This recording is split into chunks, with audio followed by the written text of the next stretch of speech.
श्रीगणेशाय नमः। श्रीसरस्वत्यै नमः। श्रीगुरुभ्यो नमः। श्रुतिस्मृतिपुराणानामालयं करुणालयं नमामि भगवत्पादशङ्करं लोकशङ्करं। शङ्करं शङ्कराचार्यं केशवं बादरायणं सूत्रभाष्यकृतौ वन्दे भगवन्तौ पुनः पुनः। ईश्वरो गुरुरात्मेति मूर्तिभेदविभागिने व्योमवद्व्याप्तदेहाय दक्षिणामूर्तये नमः। योऽन्तः प्रविश्य मम वाचमिमां प्रसुप्तां सञ्जीवयत्यखिलशक्तिधरस्वधाम्ना अन्यांश हस्तचरणश्रवणत्वगादीन् प्राणान् नमो भगवते पुरुषाय तुभ्यम्।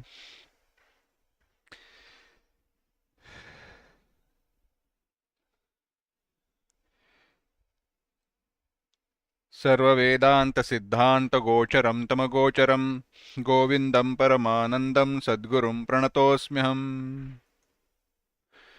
आचार्यांच्या विवेकचूडामणी ग्रंथाचं आपण चिंतन करतोय आणि ते चिंतन करत असताना अंतःकरणामध्ये ब्रह्मानुसंधान धारा निर्माण करण्याचं त्याचं फलित काय त्याचं वर्णन आचार्यांनी केलं, तो विचार आपण पाहिला.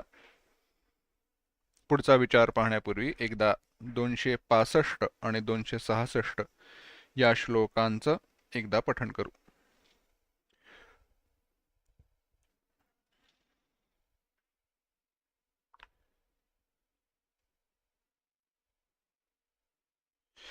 उक्तमर्थमिममात्मने स्वयं भावय प्रथितयुक्तिभिर्धिया संशयादिरहितं कराम्बुवत् तेन तत्त्वनिगमो भविष्यति.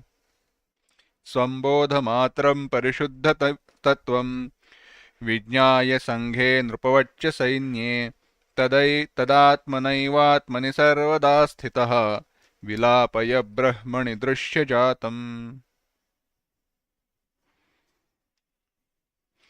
आचार्य म्हणतायत, ते जे तत्व आहे ते अंतःकरणात धारण करून दृढ करून या अनुभवास येणाऱ्या प्रतीत होणाऱ्या जगाचा त्या ब्रह्माच्या ठिकाणी एक होऊन लय करा.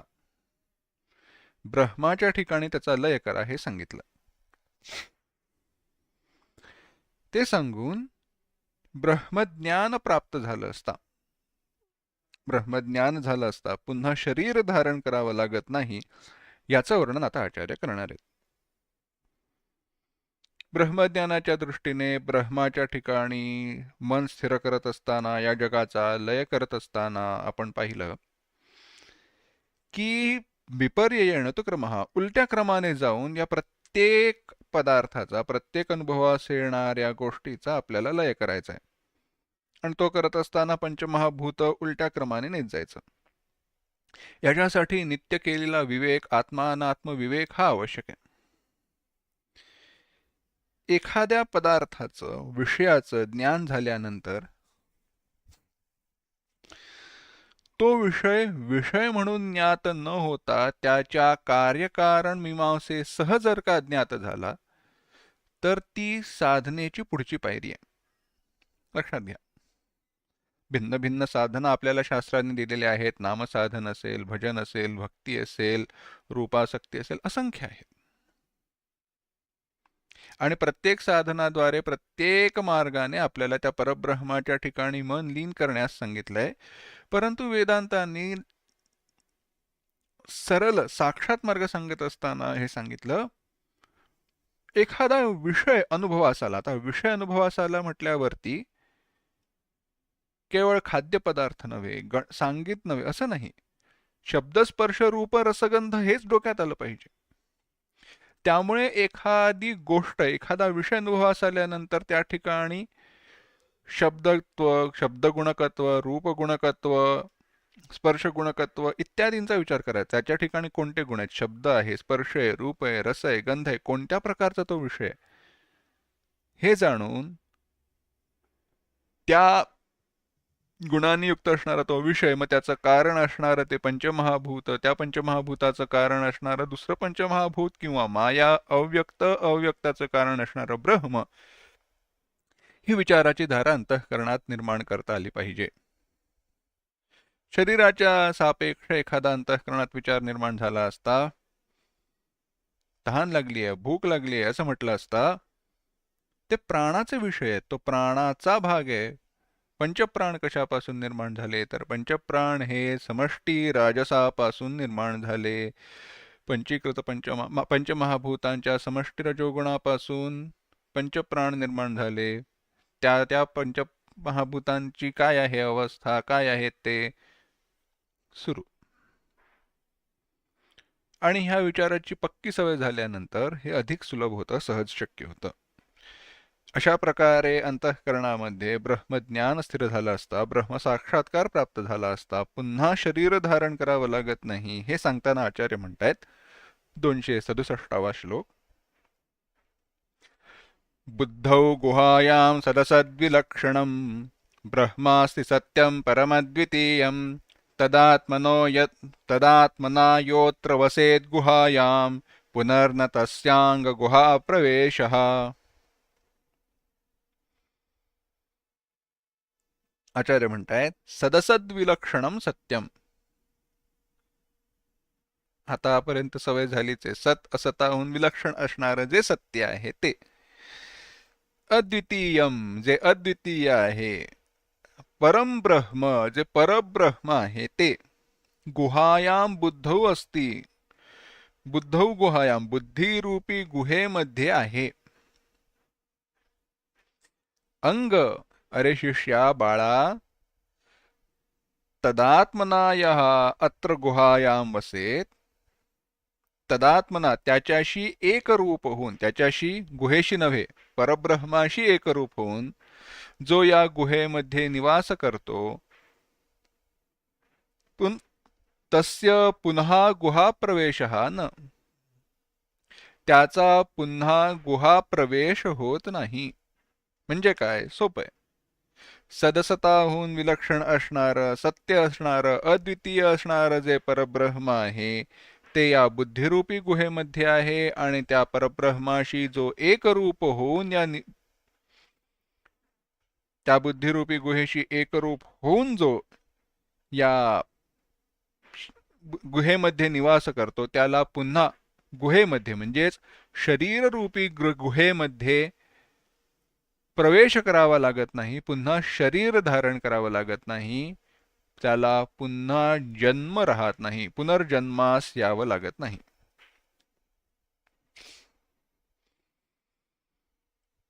लक्षात घ्या काय म्हणतात आचार्य. श्लोकामध्ये वापरलेले जे शब्द आहेत सहज आहेत, सरळ आहेत, परंतु त्याची मीमांसा करावी लागते. म्हणाले सत असत, कारण आणि कार्य याच्याहून जे भिन्न आहे ते. सदसताहून भिन्न विलक्षण असणार जे सत्य अद्वितीय ब्रह्म आहे ते ब्रह्म, तो परमात्मा बुद्धिरूपी गुहेमध्ये निवास करतो. असं म्हटल्यावरती आता प्रश्न येतो, तो बुद्धिरूपी गुहेत निवास कसा करेल? तो तर अव्यक्त आहे, त्याला स्थान नाही, व्यापक आहे. त्याच्यासाठी स्पष्टीकरण दिलं. बुद्धिरूपे गुहेत, बुद्धौ गुहायाम असं का म्हटलं? कारण वर्णनासाठी दुसरं साधन, दुसरा मार्ग नाही म्हणून उपनिषदांनीही तसंच वर्णन केलंय. म्हणून उपनिषद म्हणतात योयम विज्ञानमय प्राणेषु हृदयंतर ज्योती पुरुषा हृदय स्फुरत्ययन ज्योती कूटस्थ सन्नात्मा करता. आपण मागे पाहिलं योयम विज्ञानमय प्राणेषु. विवेक चूडामणीमध्येच आपल्याला श्लोक येऊन गेला.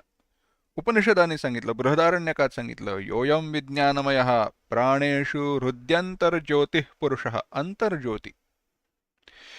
जो प्राणेषु पंचप्राणांच्या ठिकाणी हृदी विज्ञानमय, हृदी बुद्धिरूपी वृत्तींच्या मध्ये किंवा बुद्धिवृत्तींच्या मध्ये हृद्यंतर ज्योती पुरुषः विज्ञानमय पुरुषः, विज्ञानमय ज्योतिस्वरूप असा तो जो पुरुष आहे तोच आत्मा आहे. सवा एष आत्मा हृदि. तोच तो हा आत्मा या हृदयात आहे, म्हणजेच बुद्धीमध्ये आहे, अंतःकरणात आहे. प्रतिबोधविदितं मतं प्रतिबोधविदितं मतं बोधं बोधं प्रतिबोधविदितम् अमृतत्वं हि विन्दते आत्मना विन्दते वीर्यं विद्यया विन्दते मृतम् इह चेदवेदीदथ सत्यमस्ति केनोपनिषदांनी सांगितलं. पण याचा अर्थ काय, तात्पर्य काय, तर लक्षात घ्या. बोधम बोधम प्रति म्हणत असताना, वृत्तींच्या ठिकाणी आहे असं म्हणत असताना, बोधम बोधम प्रति, बोध प्रत्येक वृत्ती, त्या प्रत्येक बोधरूप वृत्तींच्या मध्ये प्रत्येगात्मरूपाने तो स्थित आहे. पुढे याचं स्पष्टीकरण आपण पाहू. अजून उदाहरण आहे. दृश्यते त्वग्र्यया बुद्ध्या, बुद्ध्या सूक्ष्मया सूक्ष्मदर्शिभिः, सूक्ष्मया सूक्ष्मदर्शिभिः बुद्ध्या, अत्यंत सूक्ष्म, शुद्ध, स्वच्छ, विवेकाने युक्त असणारी जी बुद्धी आहे, त्या बुद्धीने दृश्यते, दिसतो. ज्याप्रमाणे कोणत्याही विषयाचं ज्ञान होण्यासाठी प्रमाणाची साधनाची आवश्यकता असते, परंतु जी वस्तू पाहायची, ज्याचं ज्ञान करून घ्यायचं, ते मीच असेन तर. उदाहरणार्थ, इतरांचे चेहरे मला दिसतील, पण माझा चेहरा मला पाहायचा असेल तर काय करायचं? माझा चेहरा मला पाहायचा असेल तर दुसरं तिसरं काही नाही, आरशात पाहायचं. म्हणजे आरशात पाहण्यासाठी दर्शन तर आपल्याला आपलं स्वतःच करायचंय. आपल्याला आपलंच दर्शन करायचंय, परंतु आपल्याला आपलंच तोंड, मुख पाहत असताना जसं आरशात पाहावं लागतं, त्याचप्रमाणे त्या आपल्या स्वरूपभूत असणाऱ्या आत्म्याचं ज्ञान करण्यासाठी त्या बुद्धीचा आरसा करावा लागतो. त्या ठिकाणी ती शुद्ध बुद्धी, ते शुद्ध अंतःकरण आरशासारखं काम करतं. म्हणजे काय? विस्तार पहा. आपण थोडक्यात ह्याचा विस्तार मागे पाहून आलो. आता थोडक्यात विस्तार म्हणजे थोडक्यातच विस्तार, कारण ह्याच्यावरती प्रचंड साधक बाधक चर्चा आचार्यांनी, त्या सगळ्या विद्वानांनी केलेल्या आहेत आणि ती प्रक्रिया स्थिर केलेली आहे. असो, तो आपला विषय नाही. त्यांनी काय उपदेश केलाय ते महत्वाचं. जसं आपण पाहिलं की एखाद्या वस्तूचं ज्ञान होण्यासाठी दोन गोष्टींची आवश्यकता आहे. दोन गोष्टी व्हाव्या लागतात, दोन प्रक्रिया व्हाव्या लागतात. एक म्हणजे आवरणाचा भंग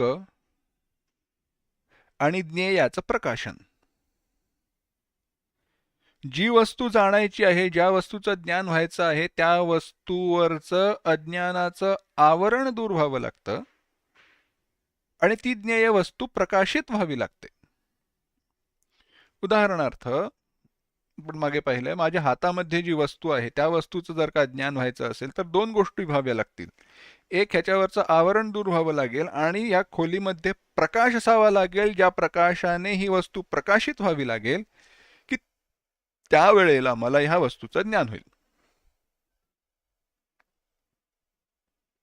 पण तसं नसेल तर काय होईल? वस्तूचं ज्ञान होत नाही.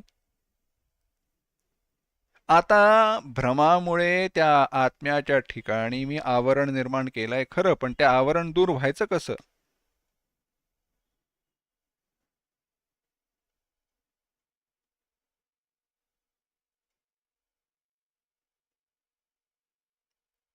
ते आवरण दूर व्हायचं कसं? ते आवरण आहे कोणाला, कोणासाठी? काही का असेना, आवरण आहे, अज्ञान आहे. ते अज्ञान दूर करण्यासाठी अज्ञानाच्या विरोधी असणारी ज्ञानवृत्ती अंतःकरणात निर्माण व्हावी लागते. आणि ती ज्ञानवृत्ती, ज्ञान म्हटल्यानंतर बुद्धीचाच संबंध आहे. म्हणून इथे बुद्धौ गुहायाम असं म्हटलं. आता ही सप्तमी जी वापरली आहे ती सामिप्ये आहे. सप्तमी सामिप्ये. पाषाणे वृक्षः असं म्हणतात. आपण जहल लक्षणेचा विचार करत असताना याच अंगाने विचार केला. 5व्या रस्त्यावर राहतो म्हणत असताना 5व्या रस्त्याच्या जवळ किंवा त्याच्या बाजूला असणारं जे घर आहे तो शक्य संबंधाचा विचार केला. तसंच पाषाणे वृक्ष. आता खडकावरती शिळेवरती काही वृक्ष वाढत नाही, तो आतनच वाढतो, दिसतो खरा. पण पाषाणे वृक्ष हा म्हणजे काय, तर त्याच्या समीप जवळ तो वृक्ष आहे.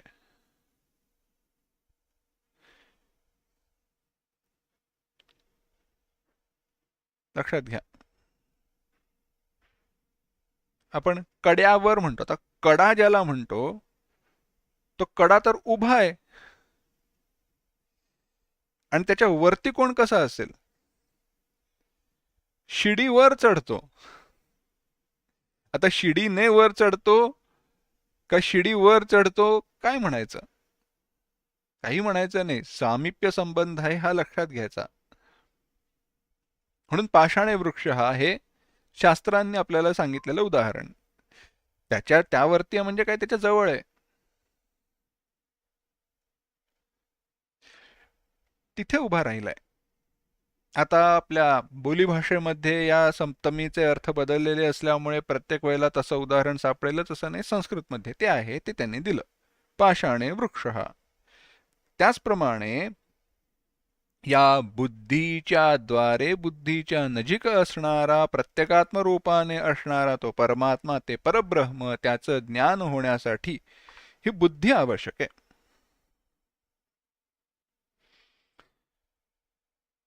दर्पणमिव मुखस्य बुद्धिवृत्तिरेव आवरणं भंक्त्वा ब्रह्म गृह्णाति इति सर्वगतमपि बुद्धौ वसति बुद्धौ अस्ति इति कथ्यते.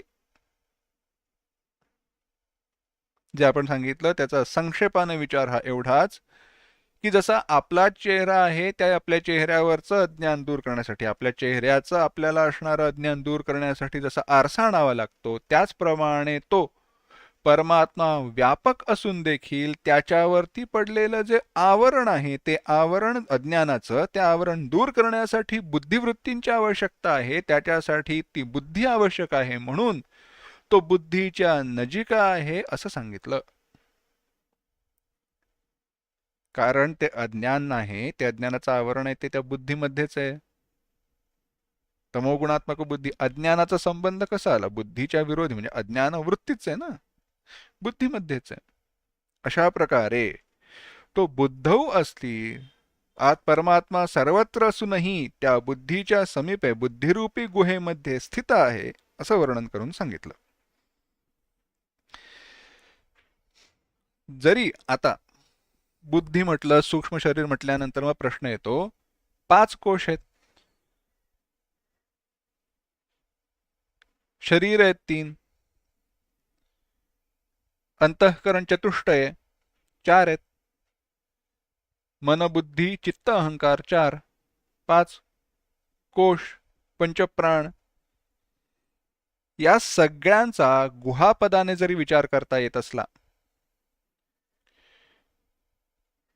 तरी देखील इथे बुद्धौ गुहायाम आणि त्यामध्येही सात्विक बुद्धीचाच विचार आहे. याचं कारण असं, सुषुप्ती अवस्थेमध्ये बुद्धीचा अभाव होतो,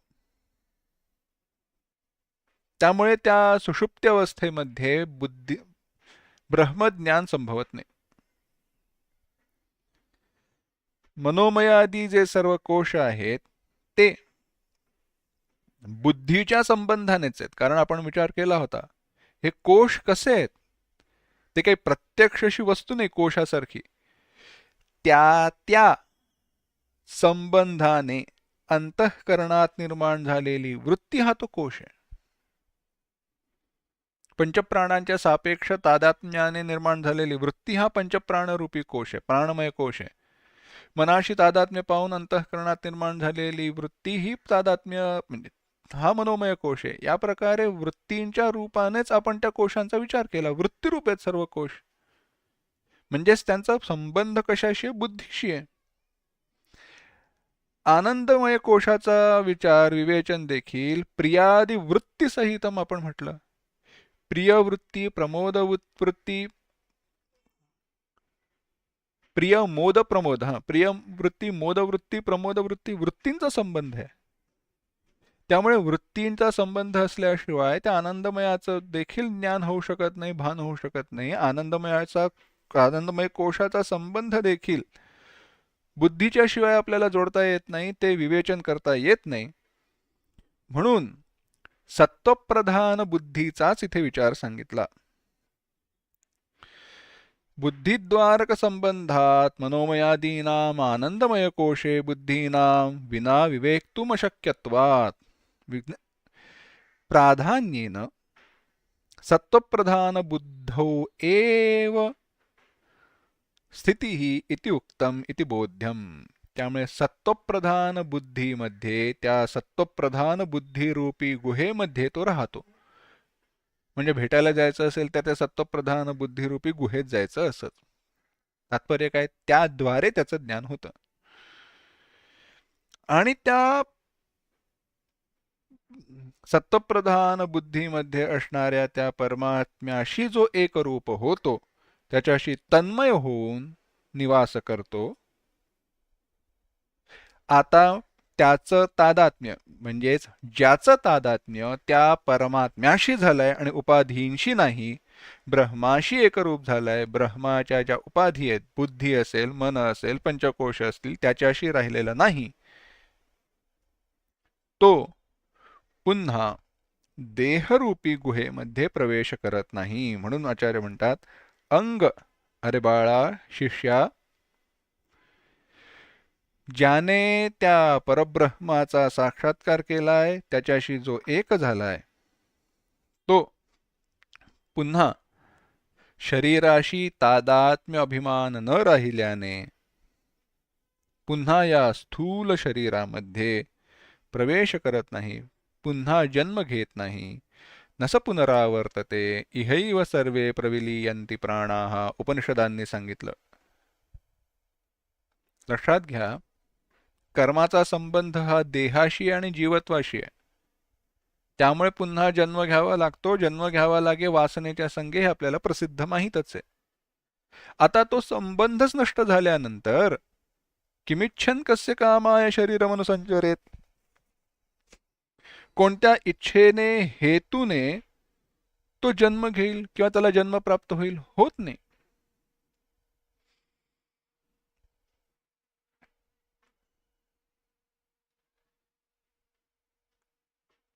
एक गोष्ट आहे पहा, दुरान्वय संबंध आहे कथेचा आणि या सिद्धांताचा, परंतु तरी लक्षात घ्या. झालं असं, एक राजा होता. राजाकडे फुलदाण्या होत्या, रांजण म्हणा. अत्यंत सुंदर रांजण होते.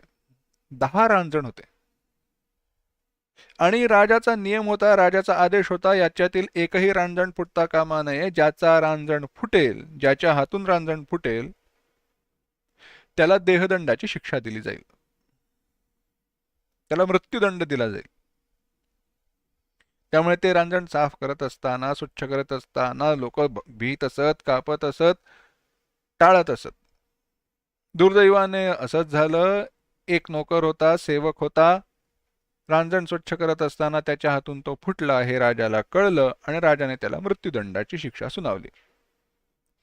आता त्याला मृत्यूदंड देणार, सुळावरती चढवणार म्हणून सगळी तयारी करण्यात आली. त्यावेळेला एक साधू महात्मा त्या राज्यात आला होता. त्याला ही बातमी कळली. त्याने सांगितलं, राजा, मला भेटायचंय, मला पाहायचं. अरे रांजण असं सगळं फुटला, हे त्याला मृत्यूदंडाची शिक्षा दिलीस, मला ते रांजण काय ते तरी पाहू देत. राजा म्हणाला, हरकत नाही, तुमची इच्छा आहे ना, संत महात्म्यांची इच्छा पूर्ण करावी, तुमची इच्छा पूर्ण करेन मी, दाखवतो तुम्हाला. राजाने सगळे रांजण समोर ठेवले, दाखवले. तो साधू महात्मा तिथे आला आणि त्याने काय केलं, आपल्या हातातील काठी जोराने फिरवली आणि सर्वच्या सर्व रांजण तोडून टाकले, फुटले सगळे. राजा म्हणाला, हे काय केलं तुम्ही? साधू महात्म्याने शांतपणे उत्तर दिलं, अरे एक रांजण फुटल्यानंतर जर का एकाला मृत्यूदंडाची शिक्षा होत असेल तर मी 9च्या 9 फोडून टाकतो, म्हणजे मी एकटाच मरेन, अजून 9 माणसांना मृत्युमुखी पडावं लागणार नाही. राजाचे डोळे उघडले. पुढची कथा वेगळी आहे. तात्पर्य हा आहे, मृत्यू मिळावा की न मिळावा हे त्या रांजणाच्या सापेक्ष होतं. आता तोच नष्ट झाल्यावरती पुढल्या त्या आदेशाला, ज्याच्या हातून रांजण फुटेल त्याला मृत्यूदंड, याला काही अर्थ राहिला का? नाही राहिला.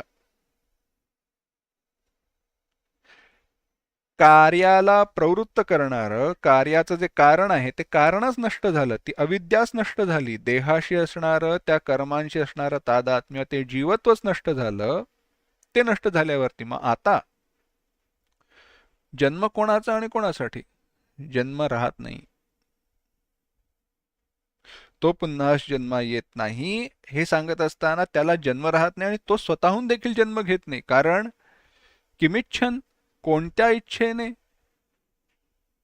काय इच्छा करून, कस्य कामाय, कोणत्या वासनेसाठी, इच्छेसाठी म्हणून तो पुन्हा शरीर धारण करेल? करत नाही.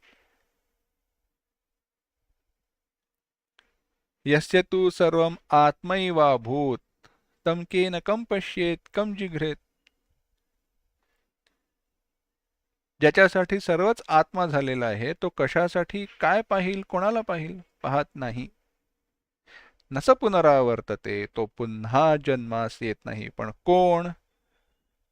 ज्याने संशयरहित आत्मसाक्षात्कार प्राप्त केलाय आणि त्या ठिकाणी बुद्धीला स्थिर केलाय तो. अशा प्रकारे एतावता ग्रंथेन, या प्रकारे आत्मानात्मविवेचनं स्वनुभवः इत्येतत् प्रदर्शितं. ग्रंथद्वितीयश्लोकोक्तम्. आत्मानात्मविवेचनं स्वनुभवो ब्रह्मात्मना संस्थितिः. नंजंतूनां नरजन्म दुर्लभमतः, तिथे आपण पाहिलं. त्याच्यातलं आत्मा दुसऱ्या श्लोकामध्ये, ग्रंथाच्या दुसऱ्या श्लोकामध्ये, ग्रंथद्वितीय श्लोकोक्तम, जे आत्मानात्मविवेचनम स्वनुभव इथपर्यंतचे जे होतं ते विवरण करून झालं. आता ब्रह्मात्मना संस्थिती मुक्तिर्, ब्रह्मात्मना संस्थिती मुक्ती, याचं चिंतन आचार्य आपल्याला सांगणार आहेत. इमम अर्थम सूत्रितम विशदयितुम उपक्रमते. ब्रह्मात्मना संस्थिती मुक्ती, याचं स्पष्टीकरण, याचा विस्तार आता आचार्य करणार आहेत, परंतु तो विस्तार आपण पुढील पाठात पाहू. ओम असतो मा सद्गमय, तमसो मा ज्योतिर्गमय, मृत्योर्मा अमृतंगमय. ओम शांति शांति शांति. हरि ओम. श्री गुरुभ्यो नमः. हरि ओम.